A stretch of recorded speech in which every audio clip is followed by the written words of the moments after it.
Hi there, Taurus. Welcome to your reading. This is Yetta Pearl, and this is your general angel reading for the week of January 10 through 16 of 2022. So when I just kind of sit and I ask right now, is there a pre-message kind of for Taurus?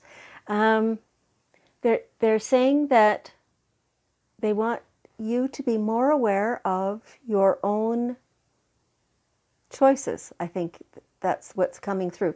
Choices which lead to the things that you create. So this is quite literally your power, your superpower. That your thoughts, your feelings, what you're looking forward to joyfully, those are the things that you are creating. And so when you're conscious of how you feel about what you're thinking, then you can deliberately create.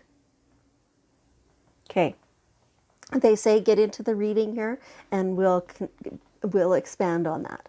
Okay. All right. So the first card that came out is boundaries. Stand your ground. So there's something, it feels like a challenge of some kind that, somebody wants to encroach on something that you've decided for you is not how you do it.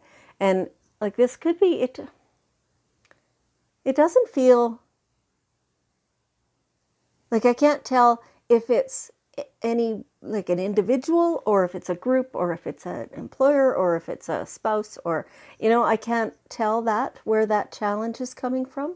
But it's something that your angels want you to feel very confident in what you have decided for yourself. So, if you say, no, I'm not answering my phone after 9 p.m., then don't.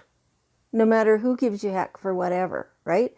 It doesn't matter what anybody else thinks or feels about that. It's you, right? And so that's true for pretty much any situation. No matter what it is that you've decided that is your personal boundary, that you're going to you're drawing the line here. No, you cannot treat me that way. Then you need to stand by that, so that the people in your life who would encroach upon that, because to start with, they don't necessarily know that that is your boundary, right? So they try it on once. If you let it happen, well, then they're going to not have any idea that it's not in your thing, that you don't like it, right? So you're the one who has to educate them about that you've decided, no, you're not doing that. And it doesn't have to be a big confrontational thing or whatever. It just has to be, no, not doing that. That's all. You don't even have to explain that you've decided not to. You can just say, oh, no, I don't think so. And so now they'll go, oh, okay. And that'll be the end of it. And they might try it again. But if you, again, say no, then they probably won't try ever again, because they know that you won't do that. So be firm in your boundaries. Don't make them muddy or blurry for anybody. Okay. And yeah, here you have this beautiful sacred space. It is a place where it feels like, yes, other people,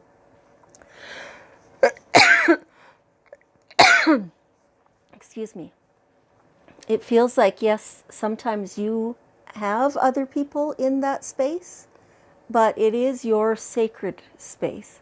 It is something that's very special to you. And so, okay, and your angels are saying some of you have not yet developed your sacred space. It would be valuable for you, is what they're saying. There's no, you must do this. They don't work that way. But they are saying that you would find it valuable to have this sacred space. It's a place for you to go. And usually it's to be alone, but not necessarily, right? Like sometimes you can have friends there, and you can have people for you to describe what it is or what it's going to be once you're finished it or along those lines, but it is very special to you. It is a place for you to go to be away from your usual home life routine, whatever. And it can be a place within your home or outside your home. It can be a place within your thoughts, right? It can be something that you put away every time. It doesn't have to be a space that is 100% of the time dedicated to this, but it is something that you can set up and use, and then when you're finished, you can put it away. Or if you have the space, you can set it up and use it and then leave it there and set up, right? Or, like I said, it could be outside of your home. Maybe there's a little nook in your garden or in the woods or something like that. But it is a spot that it feels sacred. It feels like a spot that you keep it cleansed or that self-cleanses. They're just saying there's places that self-cleanse. And isn't that a beautiful thought? And so having that place, honoring that place, teaching the people around you about that place and to also respect it, even if they don't find it to be their sacred place, teach them to respect that it is one of those places. Okay, so here we go. Here is you, the Pathfinder. Here's you, the one forging the way for yourself. Perhaps others can follow you there. They might choose to. But this is for you. This is, just because everybody else is doing things a certain way doesn't mean you have to, right? And so, but don't reinvent the wheel, right? That's not what it's about. It's about doing your own thing in a way that feels good to you. That has, yes, you've seen how other people do it, and perhaps you have gathered information and ideas from what they've done.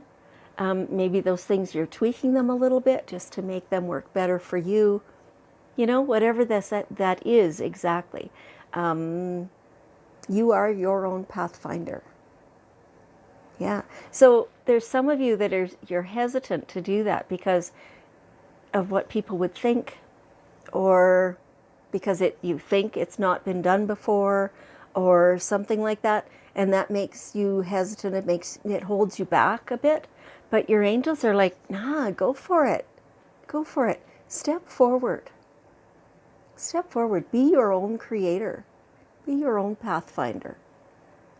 This is who you are. And so,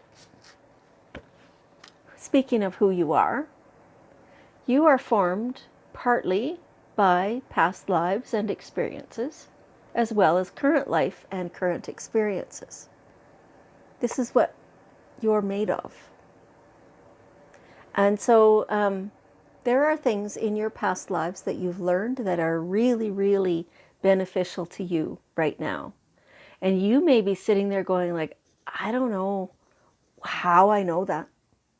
I don't know where I got that from. But if it's working for you, keep it.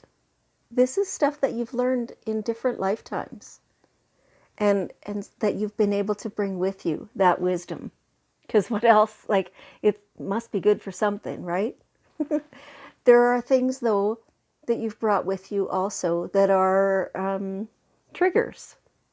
That are things that really are standing in your way a little bit.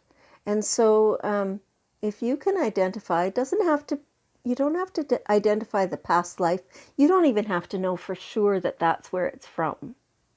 But when you have something that maybe it's a belief system that you have suddenly become aware of, or a hesitance, whatever it is that you're aware is holding you back, that you have a fear, even if you don't really know what the fear is, you can choose deliberately to drop that fear, to say, yeah, I know there's this thing that's kind of tugging at me and holding me back, but I'm forging forward anyway.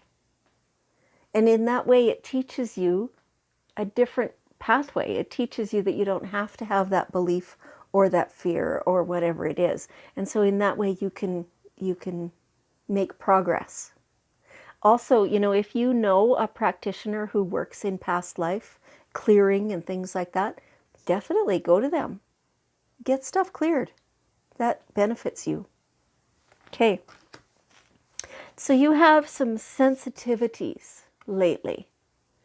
Actually, some of you, it's not just lately. It's been building for a long time. It says, you are becoming increasingly sensitive. Avoid harsh relationships, environments, situations, and chemicals. So sometimes this means do a detox because you've just built up too much of something. This is food as well. So people with sensitivities and allergies and things like that, that's really what they're talking about here. And do a kind of a purge of your home of the chemicals. Cleaning products are the least healthy thing in the world. Well, one of. So if you, switch to natural products or use vinegar or things like that, stop using scented products. Like dryer sheets are just so toxic. And, you have those clothes and those sheets and stuff on all the time, right?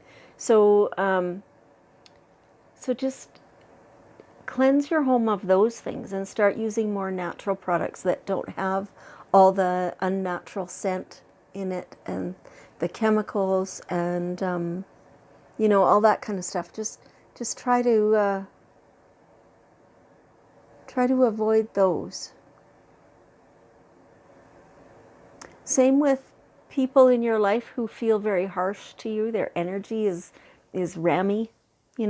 Just if you have to deal with them, maybe they're a workplace contact or whatever, then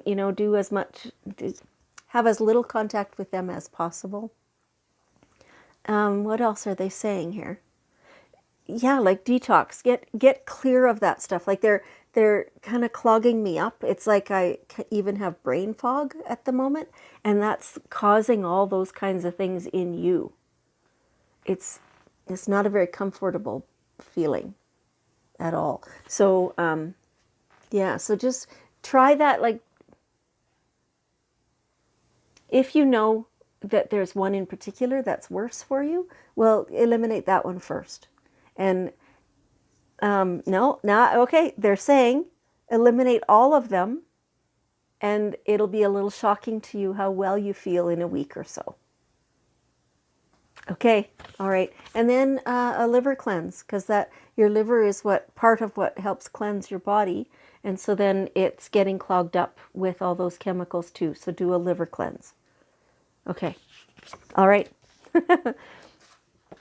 Oh, so here we go. Remember just before the reading started, and they were talking about stepping into your own power to create the life that you want. Yeah, here it is. Own your power. The raven, represented by the raven, they are magical. Yeah, magic.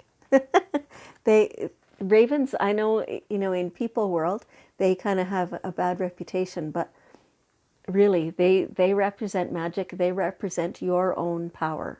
Step fully into that, or as much as you can, but keep doing it then. Okay, so now we have the daily guidance cards asking for one last piece of information, and they've actually got 2 cards out. So, entrepreneur. So now's a good time if you were thinking of stepping out into your own business and being an entrepreneur. Now is perfect timing. You have the resources, you have the knowledge, and if you don't, the information is readily available to you, and you have people who know those things. So you can definitely tap into all that. Okay. This also could be, not necessarily you becoming an entrepreneur, but that you tend to think like one. And so wherever it is that you do work or have career or whatever, they are benefiting greatly. They are from you thinking like an entrepreneur. And the next one that came out is Cupid. Cupid. So be open to love. Look around for that, that special someone who's entering your life now. If you feel that you have already found your special someone, maybe it's time to take it another step deeper. Yeah, beautiful, beautiful. Lots of love here for you. Okay, Taurus, thank you so much for joining me. I appreciate you very much, and I love you, and I will see you next week.